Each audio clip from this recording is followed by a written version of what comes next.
Welcome to Minisode 238. 7 or 8? One of the two. 7 or 8.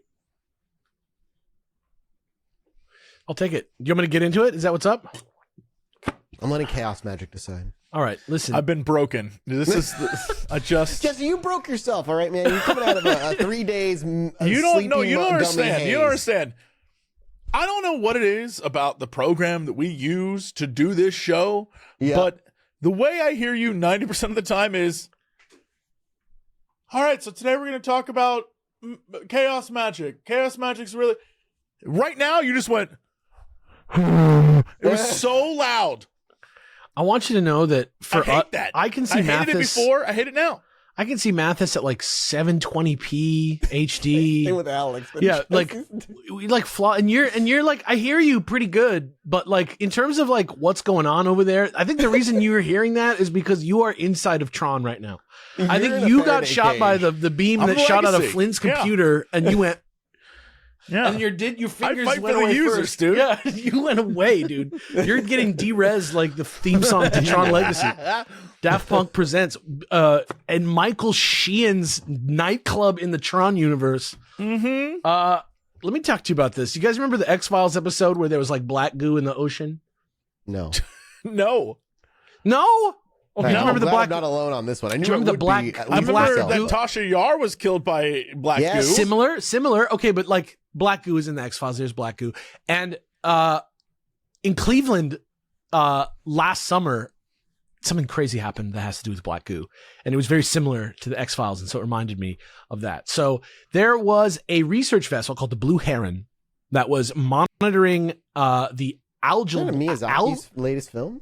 The Boy in the Heron. Boy in the Heron. The algal blooms. Algal blooms. Ra's al Ghul blooming in Lake Erie. So the Blue Heron was like monitoring the blooms, and it started to have like mechanical issues.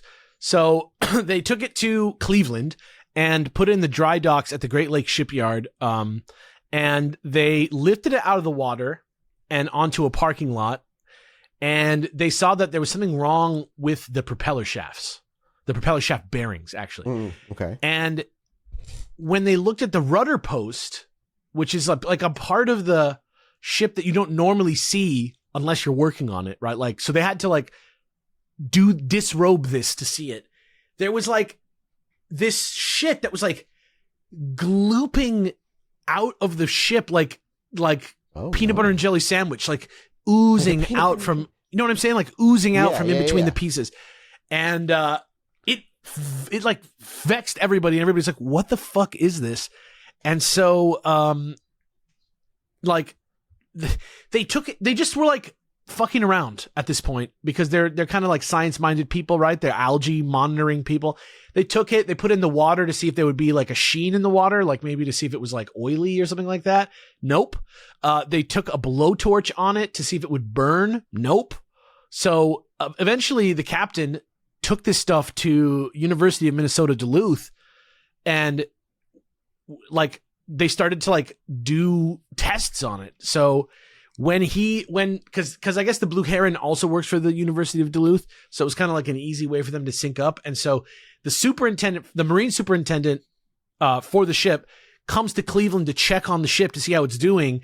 He takes some of the goo to Cody Sheik, who's an associate professor, microbial ecology expert, and it reminds him immediately of something that his graduate students from University of Oklahoma pull from oil reservoirs, like microorganisms that they pull, and that they thought that maybe something in there was something was happening, right? And so they treat it with chemicals to like crack open the cells, and they found 20 DNA sequences, aka genomes, like inside the cells. Yeah. And they were able to run those through a database, and most of the sequences were found somewhere, but a bunch of them are like really, really not very like common in the world anywhere. And one of them is completely novel and now known as Shipgoo 001. It's believed to be, Yeah, it's believed to be a single-cell organism. It could be thread-like or spherical or twisty, but we don't know. But it demonstrates that life can exist in unique places, including inside of a ship, and that we should sample more random shit that we see at random times because it could be novel forms of life. Cool. They thought it was grease originally because it was like lube, like where lube would go. They're saying they don't really know anything about it other than that it could be carbon based and like based off stuff that was floating in the water. They don't really know what they're dealing with, but it seems to be a new order of organism. And they're just like completely flummoxed by this and are like continuing to do tests because they thought it was going to be like some kind of sludge, and it turns out to be alive and like extremely unique on this earth.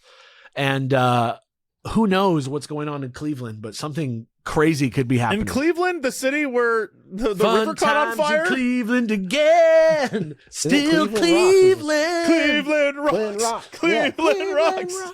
You guys remember the Cleveland meme? Show. You guys remember the Cleveland meme from like 10, 15 years ago, internet? No. Fun times. Oh man. It was like, it's a Scooby-Doo ghost town. So it was not a very kind song to the city of Cleveland, which I've always heard is quite nice. Well, Cleveland's great. Great city. Let me take you away from here because you talk about life, unknowable life. We've got 2 videos for you today, gentlemen. Oh no, unknowable life. One is, we'll see which one you like. Which one you like better? First one is just recorded out in Mexico. Apparently. I'm going to remember that you used the word unknowable before you send us these clips. Yeah, unknowable life. All right, this is a video of a supposed alien unknowable life caught on camera peeking at somebody in Mexico. Yo, Peeking. all right. Okay. Oh, What? come on out again. Come back out. Come back out, little guy. Who's this little guy? There he is. I don't even know how to describe this. It is okay. Have you ever seen 10-second video where 2 seconds of it, a thing that looks like It's unknowable. Let's call it. Let's call it what it is. It's unknowable. Yeah, exactly correct. Unknowable. Do you know? Do you know Fantasia? Do you know what that is, Mathis? Like the movie? Yeah. Do you know what that is? Yeah. It's like basically Disney like movie. music videos that Yeah. Disney animators did. Yeah. So there's this one that's like about mushrooms. Okay. And the mushrooms like dance and spin around and stuff like that. That's what that thing is in that video clip. Just so you know. It's a mushroom from 1940s Disney classic Fantasia. I like how and Justin's that's still analyzing this thing too. that's the best I got for you. It's very bizarre because basically the head in the background like is facing down, then looks up directly at the camera. And the thing about it is when it moves to look up, it doesn't look like a head moving to look up. It looks like the eyes move to the top, like it looks animated. It doesn't look Yeah, it looks real. like an animated panda bear is what it looks like. It doesn't look real at all, but it's fascinating because I'm like, how do they make this? What is that? Yeah, what is what that is that? really? It's a I'm mushroom trying to from the deduce this thing, and I 1940s got Disney. nothing. The other one I have is also alien related. This is more like regular. This is a UFO sighting as of June 4th from Colorado Springs in Colorado. This was apparently originally seen, the video was given to New Fork, which was eventually kind of given out. This last later. one could have just been somebody's butt behind a car. Like I don't know. Like this one better be a little better. It's more of a regular UFO sighting. He was the story is, okay. he was It looks like it's rotating. large cigar-shaped UFO. Was shocking to see. Spotted this cigar-shaped UFO after leaving my mom's house. It was probably over a mile from me when I filmed it, and it still looked very large to my eyes. Camera doesn't do it justice for how big it was. It literally go. looks like a floating vape. Yeah, dude. It Look, looks it's like the floating. thing that Indrid Cold came down It's in. Is interesting what it because looks it's like. like it's the shape of what it's such a generic shape. But remember the thing I saw was like I saw, but whether you believe me or not is up to you. But it was like horizontal and it was like spinning on its axis. Yeah. This isn't that. It's spinning upwards and spinning. Yeah, But it looks like similar. a rocket, like when you like set a rocket to take off and you put it on its little like launch pad thing. Yeah. And the stick goes up. It looks like the rocket like somehow like didn't launch and is like spinning around the center stick. Is what it kind of looks like. exactly that. Yeah, it's I don't just know. moving horizontally across the horizon. Like that's all it's doing. Is Yeah, moving I can across. see the spinning, but it's pretty far away and it's like blurry pixels. So it kind of almost looks like cartoonish also in a way. Yeah, it's just a weird one. My biggest concern is, as you look at it, it definitely, the one that does a close up, it looks like there's a wire. Am I crazy? On this one? It might just Yeah, be it the looks like- pixelation, because like how Let's would see. you pick up a wire that far away? Well, because Because he actively zooms to get. Well, it let's close. see. Yeah, I'm trying to see. because there's Not something saying you're going wrong. on here where the way this video works is it's a person in a car staring straight ahead. There's traffic lights in front of them, and in the distance is this thing, right? Yeah. But as they zoom in, like literally as they zoom in, they begin to drive to the right, which means Yeah, they they're like come moving- down off of like an incline to the right. Yeah. They're moving, so I don't know if that's actually moving now, and not just in fact Interesting. a weird Oh. kind of like eye thing, because they start moving the minute the zoom in happens, which negates the idea of it moving because they're moving. And then I don't what know if- happens is they I don't start to think they are move. They're moving. I don't- moving. They're moving, and it looks like it's static, but they're also moving. And then the camera drops, and then we lose it again. I can't tell if they're actually driving once it zooms in, but That's what's freaking me out. I So don't know if they something's are, moving, yeah. but I think it's them. it has a similar character. I'll say this: like if you look at it and you see like early in No, the video, they're not moving because watch, Jesse. When they zoom in, a car drives by in front of them, so they can't be driving straight. no, 'cause the they're car- turning right. even if it Are they? wasn't, Yeah, even if they're it turning wasn't, right. what I'm saying is like, even if it wasn't, it could be like if you look at those like traffic lights early in the clip that are hanging from the like thing across the street. Yeah, that's what There I'm is trying like to use. there is like a similarness to the way that thing is kind of hanging in the air. But I think it does look like it's moving from the left to the right, but it does feel weird. You'd think that if it was hanging, it would be and moving down a line, right? That it would be kind of like It's swinging. very steady. It's Yeah. very steady. So I'd like to know more about how much the car is moving, but for the amount that it's moving, the amount possible that it's moving, I don't think that's enough parallax for that. That's my feel. The thing that's tripping me out, and the thing that I think the reason why I think this is totally bogus, is at 4 seconds. When it does that zoom in, for most of the time it looks like a big in the distance thing, but at 4 seconds, Ooh. it almost crosses in front of the car that's driving towards the camera, which to me screams, oh, that's just a little tiny thing, and it's probably hanging there in the background. Like the camera gets pulled away right Yeah. before it goes in front of the car, but like it looks like the car driving towards them is like behind the object floating. Which if that's the case, then it's just a thing hanging there. More troubling to me is if you just told me it was a drone, I would be like, yeah. Right. Like just because this one, now that I've seen like what certain UFOs can do that are Yeah. capable of doing, like, and what drones can do, like there's like our neighborhood had like a little drone show. It was shit, you know. I saw But somebody. for 4th of July, our neighborhood had one, and it was still much more maneuverable than that thing. U.S. Space Command, Space Operations Command chain. But he says, I don't know how big he says it. He says it's, I can't tell exactly how big he says it is. Apparently, where they're located is also near an area where a lot of experimental military stuff is tested too. He says 3 to 6 stories tall. That seems crazy. Yeah, man, it's hard to tell. But Somebody I mean, else said like it might be heat refraction, but I don't That's know if causing what it the looks like motion? when you zoom in. I don't know. It's hard to tell, but yeah, it's weird. It's a weird one.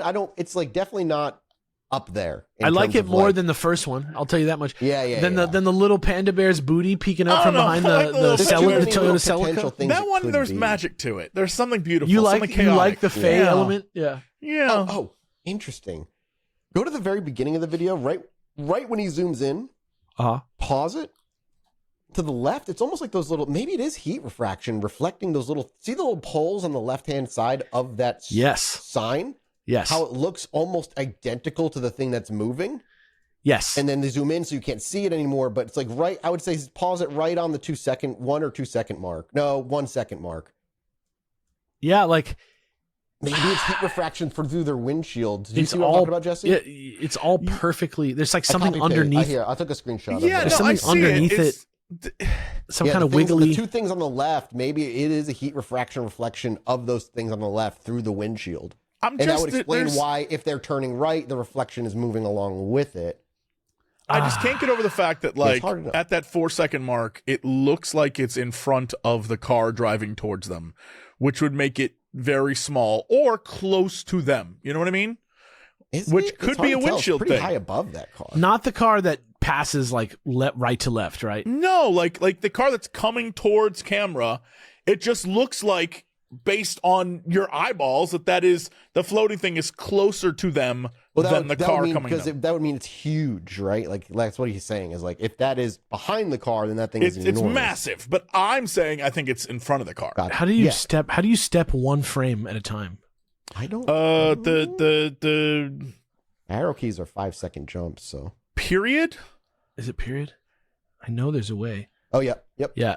Okay, so if you frame through around the 2-second mark, right? And you wait till this like car comes very close in front of the camera, you can actually see it through the car window, so you know that it's actually quite far away. Oh, you do? You actually can catch it at 2 different points. Oh, that's fascinating. Inside the car, so you can actually see that it actually is quite a far distance away, and not a reflection. Yeah, right in the 3-second air. Right as it goes from 2 seconds to 3 seconds. Yeah. Literally the frame from 2 seconds to 3 seconds. You see it outside and in the back window. And in the back window of the car too. You see the bottom of the... see. Yeah, you do. That is it. Because you go back a frame. It's not that thing's not dipping there. Yeah. Interesting. So it is there. It is there. Unless somebody is like amazing at CG, it's there. I mean, I don't know if it take that much, but like, still. Unless the car is fake. Unless the whole car is fake, then it would be easy. But right. Yeah, there's just something incredibly weird about the fact that it's a 5-second video taken in 2025 in a world where people have 5 hours of is camera insane. Footage. Like that doesn't.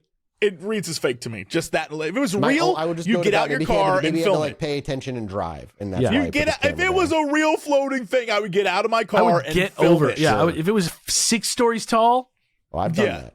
yeah. There's no way you'd be like, all right, got to get to work. Like, Yeah. what? Well, Jesse, why don't you take us out of here? Oh, gentlemen, I figured I'd end us with some more life-affirming nonsense. There's an article I read this past week about ChatGPT psychosis. Oh, my Interesting. favorite. Love it. Futurism had a report in which numerous troubling stories about This is people's going to get loved dark. ones This is going to get dark, isn't it? Oh, yeah. Yeah. being involuntarily committed to psychiatric care facilities or even ending up in jail after becoming fixated on ChatGPT. Is this about Julia? Or whatever her name is? Ooh, I don't know about that. Okay, we'll get into that. We'll get into that in a second. Yeah. This is a very crazy story. So this one woman was talking about, they actually have a bunch of interviews with people, but I figured I'd focus on a few here. One woman said her husband, she said, had no prior history of mania, delusion, or psychosis. He turned to ChatGPT about 12 weeks ago for assistance with a permaculture and construction project. Soon, after engaging the bot in probing philosophical chats, he became engulfed in messianic delusions, proclaiming that he had somehow brought forth a sentient AI and that with it, he had broken math and physics, embarking on a grandiose mission to save the world. His gentle personality faded as his obsession deepened, and his behavior became so erratic that he was let go from his job. He stopped sleeping and rapidly lost weight. He was like, just talk to ChatGPT. You'll see what I'm talking about, his wife recalled. And every time I'm looking at the screen, it just sounds like a bunch of self-affirming, sycophantic bullshit. Eventually, the husband slid into full tilt break with the reality, realizing how bad things had become. His wife and a friend went out to buy enough gas to make it to the hospital. When they returned, the husband had a length of rope wrapped around his neck. The friend called emergency medical services, who arrived and transported him to the emergency room. From there, he was involuntarily committed to psychiatric care facility. Speaking of futurism, a different man recounted a whirlwind 10-day descent into AI-fueled delusion, which ended with a full breakdown and multi-day stay at a mental care facility. He turned to ChatGPT for help at work. He started a new high-stress job and was hoping the chatbot could expedite some administrative tasks. Despite being in his early 40s with no history of prior mental illness, he soon found himself absorbed in dizzying, paranoid delusions of grandeur, believing that the world was under threat and that it was up to him to save it. He doesn't remember much of the ordeal, a common symptom in people who experience breaks with reality, but recalls the severe psychological stress of fully believing the lives, including those of his wife and children, were at grave risk And yet, no one was listening to him. I remember being on the floor, crawling towards my wife on my hands and knees, begging her to listen to me, he said. The spiral led to a frightening break in reality, severe enough that his wife felt the only choice was to call 911. I was out in the backyard, and I saw that my behavior was getting really out there. I was rambling, talking about mind reading, future telling, just completely paranoid, the man told us. I was actively trying to speak backwards through time. If that doesn't make sense, don't worry, it doesn't make sense to me either. But I remember trying to learn how to speak to this police officer backwards through time. Dude, what? With emergency responders on site, the man told us he experienced a moment of clarity and he went to his wife and said, "Thank you. You did the right thing. I need to go. I need a doctor. I don't know what's going on, but this is very scary," he recalled. "I don't know what's wrong with me, but something is very bad. I'm scared. I need to go to the hospital." At the core, according to Futurism, the issue with ChatGPT seems to be that powered language model, the large language model, the LLM, is deeply prone to agreeing with users and telling them what they want to hear. When people GPT in particular, just to cut in, GPT in particular is memed about how it is just all it does is glaze the fuck out of you. Doesn't matter if you can tell I'm leaving my wife, I'm going to live in the streets. It's great idea to change your life around. I understand the need for that kind of thing. It's sure, awesome. Don't listen to that. When people start to converse with it about topics like mysticism, conspiracy, or theories about reality, it often seems to lead them down an increasingly isolated and unbalanced rabbit hole that makes them feel special and powerful, which can easily end in disaster. Dr. Joseph Pierre, a psychiatrist at the University of California, said, "What I think is so fascinating about this is how willing people are to put their trust in these chatbots in a way that they probably or arguably wouldn't with a human being.